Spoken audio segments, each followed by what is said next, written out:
Virtuous Healing. I am Zenobia, and today our topic is going to be narcissistic mothers. I was raised by one, and let me tell you, it is quite traumatic. And it's been a long journey to get to this place where I've been able to be free of her, to be able to let her go and just surrender her, okay? And the hope or the fantasy that I used to have that she would change, or that she would be the mom who would just love me and nurture me. Instead, I've become the loving, nurturing, caring, protective mother to my child, which is a blessing. So I corrected the curse, okay? Breaking that cycle. So the reason why I wanted to do this series is because I want to help other people who are going through what I have been through. And my intent is to be aware, and learn how to protect yourself against narcissistic people and narcissistic mothers most of all, because narcissistic mother can be the worst of narcissistic people, because they're supposed to be the nurturers. Instead, they're not. Also, I want to turn this into a series because I was not only just raised by a narcissistic mother, but I lived through a narcissistic family system and dynamic in which was pretty hurtful and pretty painful for a very long time. Also made me very suicidal at a very young age, teenage years, and made me very angry, and question God, like, why would you put me in such a family that was this way? And why would you give me a mother who was like this? But I've come a long way. So I want to start with this. I want God to guide my words and allow me to speak from a place of healing and peace. Okay? So I start with when I was about 5 years old is when I first realized that something was wrong with my mother. Something was just not right with her. We were just shopping at a place called City Line in Brooklyn, New York, and she was holding my hand, and we were right by the handball court, getting ready to cross the street to go to my grandmother's house. And she was about 6 months pregnant, 6 or 7 months pregnant. And I'll never forget it because I was so excited. I was thrilled that I went shopping that day. And I was excited to have a little brother coming. So she says to me, we're walking or whatever. We're walking and we're just talking, and I say, Mom, thank you, and I love you. And she just looked down at me. She didn't say anything. I shook her arm, and I said, Mom, thank you, I love you. And she said, I heard you, God damn it. And that was probably the first time I felt her rage. I felt how she felt, and it scared me. So I became a little bit sad. I didn't say anything, and it was quick. We were getting ready to cross the street, and she grabbed my hand and dragged me, and I scraped my arm, which you can see the scar is still there, on the ceiling, like the cellar door that's by the grocery store. And she left me there, went upstairs to my grandmother's house to go to the bathroom. And people picked me up outside. I went into my aunt's house, who lived on the first floor. Very sweet aunt. A blessing to my life. And she cleaned my scar up or whatever, and I was crying. And my mother, instead of saying, I'm sorry, let me see your arm. Oh, that's her fucking fault. You should have moved fast. I told you I had to go to the bathroom. It was so mean. You know, I was a baby, 5 years old, and there was no no nothing. That was the first time I felt something wasn't right in her rage. And that lack of not feeling loved by her in that moment. Another sign I want you to understand that my mother she's a couple types of narcissistic. One being grandiose. She is sort of picture perfect. It's sort of like what you see is not really what she really is. So we smile. She wanted us always to be happy. So she would take us shopping, buy us clothes, present us as nice because it makes her look good. Everything is just for show. It's not real, okay? And so I say we live two lives, okay? And she's also a different person at work. I never forget when I went to her job and I couldn't believe how bubbly she was. She was so nice and everybody was he with her. And I had never felt that. I never had experienced that. All I ever known her was to be argumentative and angry and upset about her life and what she had to deal with because her mother was narcissistic and she was the black sheep of her family, which I consider also the scapegoat, which she made me the scapegoat. And also I'm the truth teller because everyone in a narcissistic family dynamic has a role to play. And even in the immediate family, which is your mom, dad, and your siblings, everybody has a role. So there's, I was a truth teller scapegoat because you could see me coming and I could see right through everything. It's sort of I knew something wasn't right with them. So when we would get in the house, she would always be arguing with my stepdad, cursing us out. I mean, ass whippings was how she got her stressed out. She took all of her rage out on us. I mean, we beat with belts, beat in our sleep. I got beat as soon as I got out of the shower. You name it. She was very malicious and very mean. Not nice at all in the house. Not nice. Me particular, I was treated a little bit more harsh, I say, because I had to, if we watched a movie in her bedroom, I had to sit on the floor. I couldn't sit on the bed. My brother got to sit on the bed. I was the one who got to sit on, I had to sit on the floor. And I was blamed for my brother's bad behavior because I was made responsible for her child at a very young age. So anything he did, it was my fault. And that's a part of narcissism. They don't take ownership of anything they do. In their mind that they're perfect, they don't do anything wrong. And then the guilt trips she would put on me. She would tell me how much she did for me, even all the way up until adult. But I never asked to be here, okay? Also, her anger and rage, that trying to put fear inside of us like that, that's trying to get power and control over us. And it's a very manipulative things. Also, narcissistic people are not loyal people. They don't, they're not very loyal to anyone. They're only loyal to themselves. They're very selfish. And she never had time for us. It was all about her, spending time with her men, going to Atlantic City, and work, you know. She had to work to gamble, you know what I'm saying? So that's another thing. And she had a very cold way about her. She could not see none of her wrong. She could not see that she was doing anything wrong to us. And a couple examples I'll give you of that is one, I told her I was raped. She didn't do anything about it.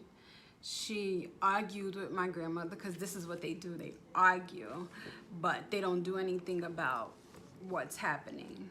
And they make you, narcissists have a way of making you not believe what your actual reality actually is. Because for you to be actually in your reality and telling the truth is something they don't want to deal with, because they are sort of superficial people. They like to believe in the picture perfect life. So for her, she tried to convince me. I remember her trying to convince me all the way at home that I wasn't penetrated, even though that was false. And another thing she did was she wanted me, because she also wanted to remain a part of her family, because narcissistic people don't like rejection. And for her to do anything about me being raped would, in her mind, cause her to be rejected by her mom, who she was dying to be loved by. So she basically made me feel like nothing happened. And that she also said to me, that happened to me and I just moved on about it. They make it seem like as if your reality is just not your reality. Another thing she did was these are all signs and symptoms of narcissistic mothers. They're different kinds, and they're very manipulative, and they will guilt-rich you, okay? She made me feel like my cousin who raped me was suffering more than me because he was in prison for hurting someone. And so she took me up to see him. She also gave me the mail he sent for me to write him letters. Crazy. And that was very manipulative because she wanted to live this picture perfect, we have this good dynamic going on. She didn't want to interfere with her perfect life that she has painted this picture of. And it also, she didn't want to feel guilty about or be blamed for her child being raped at such a young age. Same thing with my sister. My stepdad molested her, and instead of her just getting rid of my stepdad, she blamed my sister for it. You know, she blamed her. She said it was her fault that it happened. She put him in the street for a couple of days, but she basically kicked my sister out and brought him back. That is a narcissistic, selfish way. And it's exhausting, and it's painful, and it's suffering. I remember being a very young girl, and I didn't know who my father was. I thought my stepdad was my father, and when that was blown up, she told me someone named Angel Bazaar was my dad, and she had worked with him in IBM in 1985. And then she wouldn't give me my birth certificate. You know, it's their little secret world, you know, that they live in. And it's like they move you around the checkerboard for how they want, the chessboard for how they want you to be in their life, and how they want to control you. And she wouldn't give me, I wanted to go to work and she wouldn't give me my birth certificate. And the reason why she didn't want to give me the birth certificate is because Tyrone Green, another man, was on my birth certificate. They are very superficial people. They play a lot of manipulative games with you. All of those games she played with me, reading my diary and throwing it in my face. When I would confront her about things, you know, about her getting child support for me and lying about it, not telling me she ever even got child support for me, and I'm trying to figure out how she's getting child support so then you know where my dad is or whatever, and finding out, you know, that was just something that she made up, like a whole story. She was getting the child support, but it wasn't from the person that she told me was my dad, you know.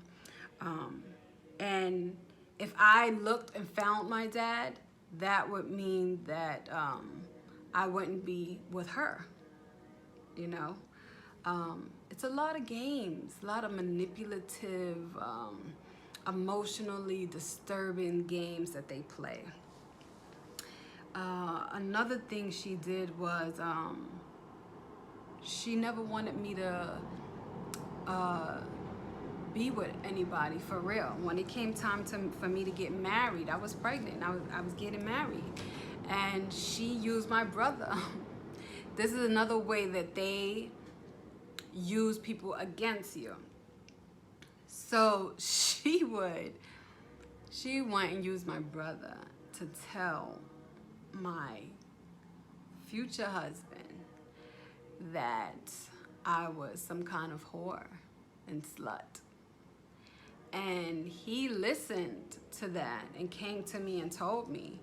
And I questioned my brother, like, why you say that? And I was big and pregnant. And they know how to press triggers.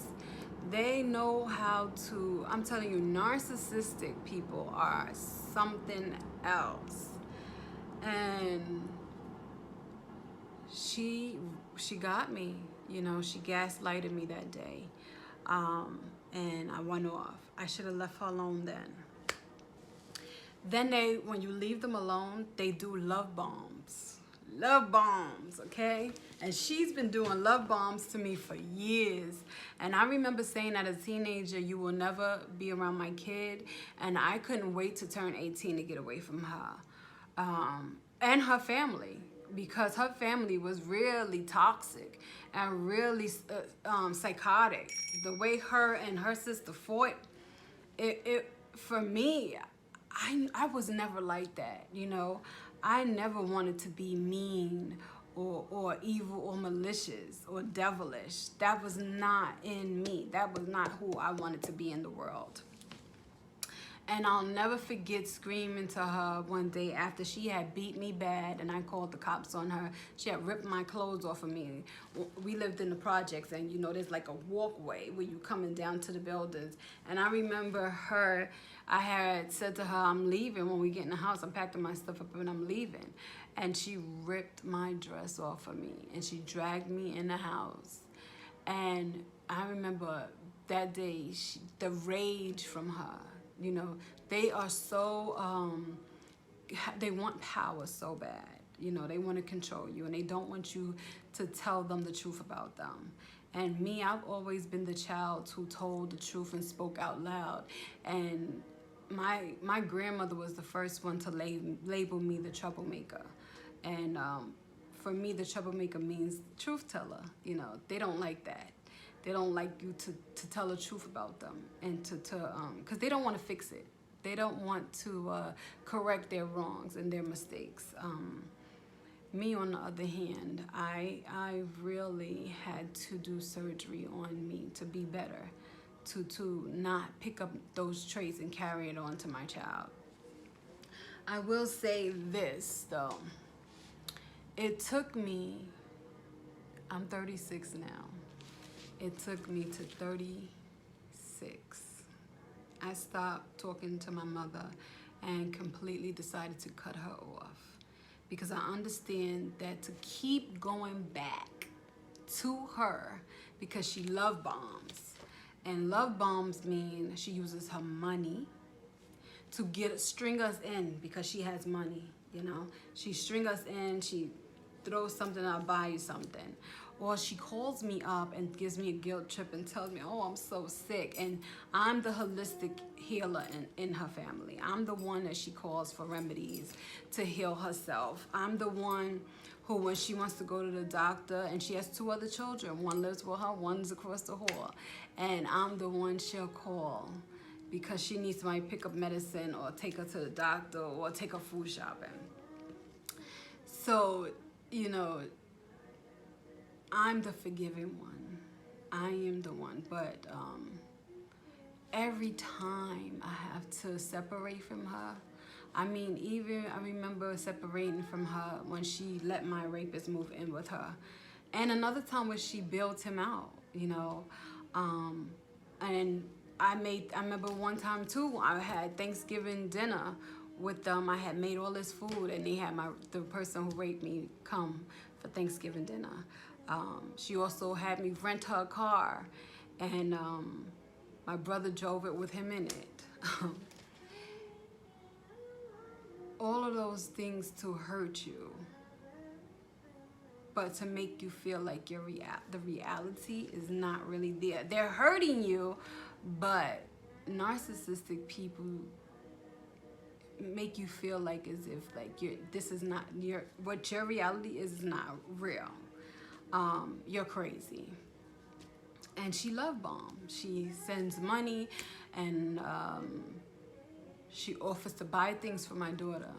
And I think in the last 2 years, because of the pandemic, I've been able to put a big separation between me and her, and start creating boundaries, and allow myself to heal, and allow myself to get enough strength up to finally say, if God forbid she died tomorrow, would I be okay with that?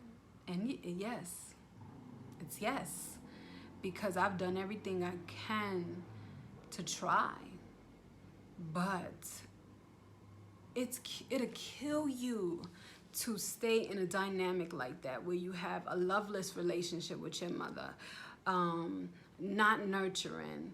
And when you do get around her, she throws slugs at you, you know. And she talks about things you don't want to talk about, you don't need to talk about. And she adds more hurt to you. It makes absolutely no sense. You know, I created those boundaries because it's safer to have boundaries.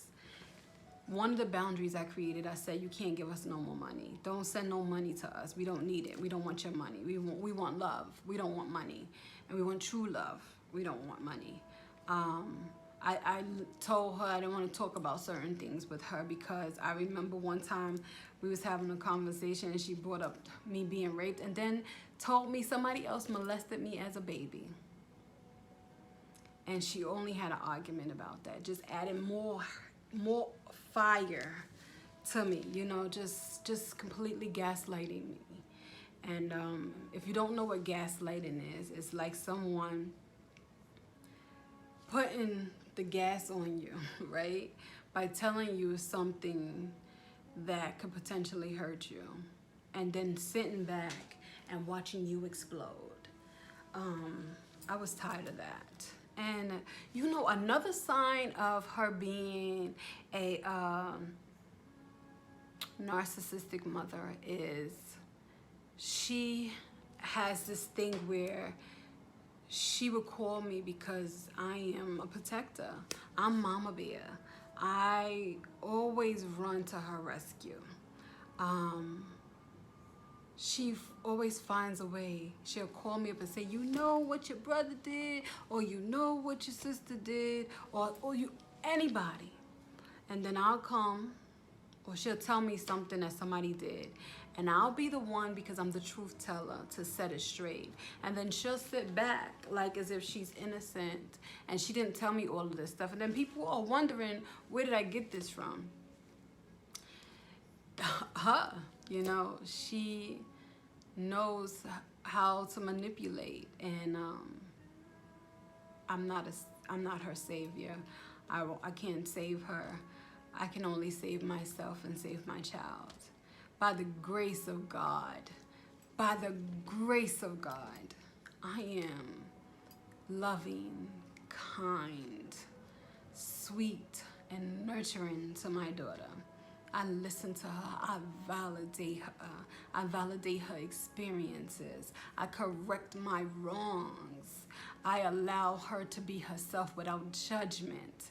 I don't hurt her.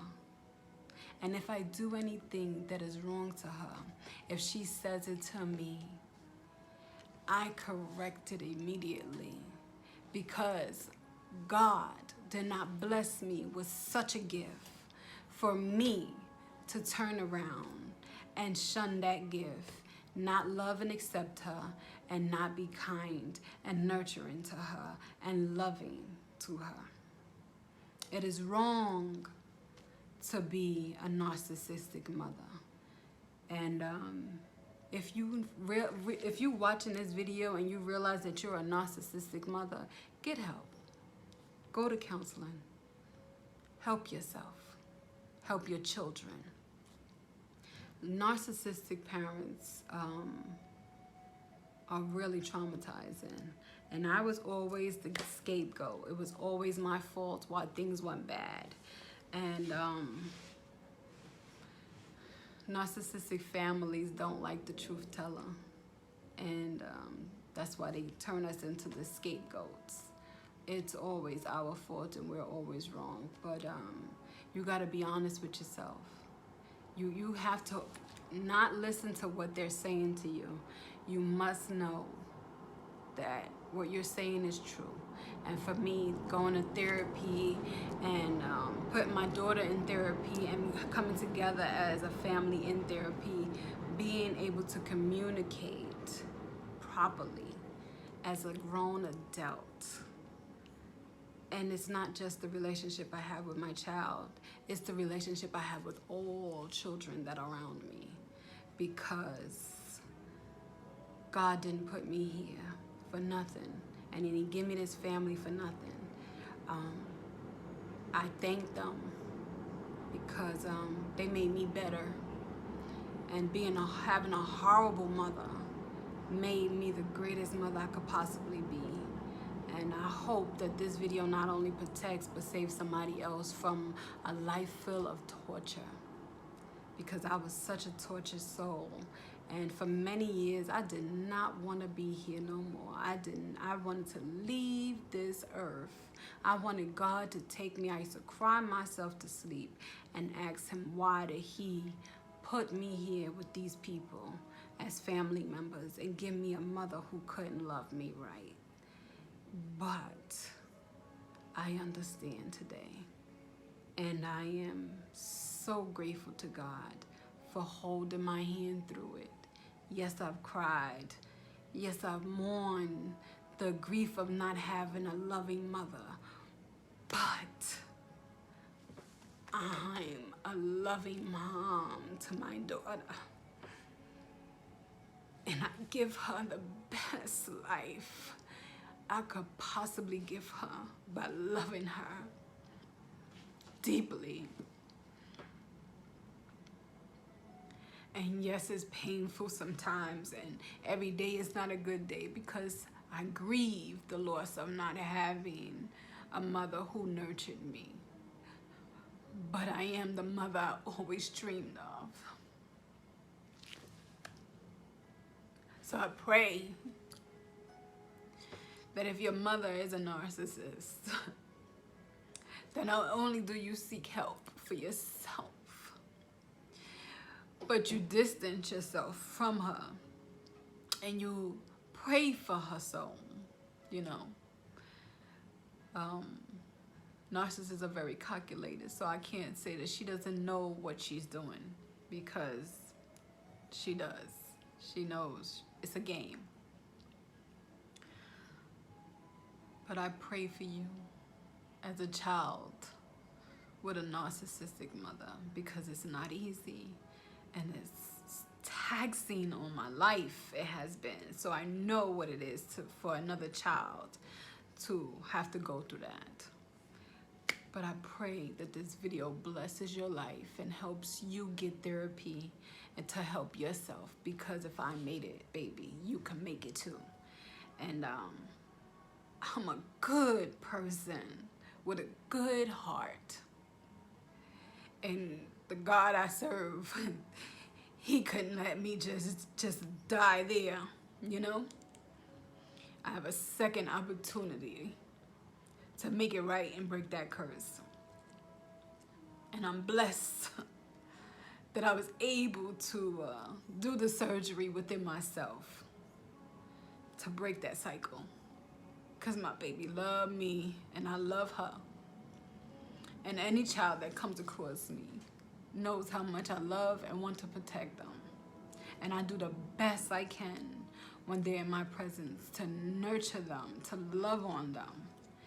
Because as a mom, you're not just a mom to your own, you're mom to other people's kids. And we have a obligation given to us and a responsibility given to us by God to protect those children and love them correctly and correct them lovingly. So God bless you, and take care of yourself and trust God with your life.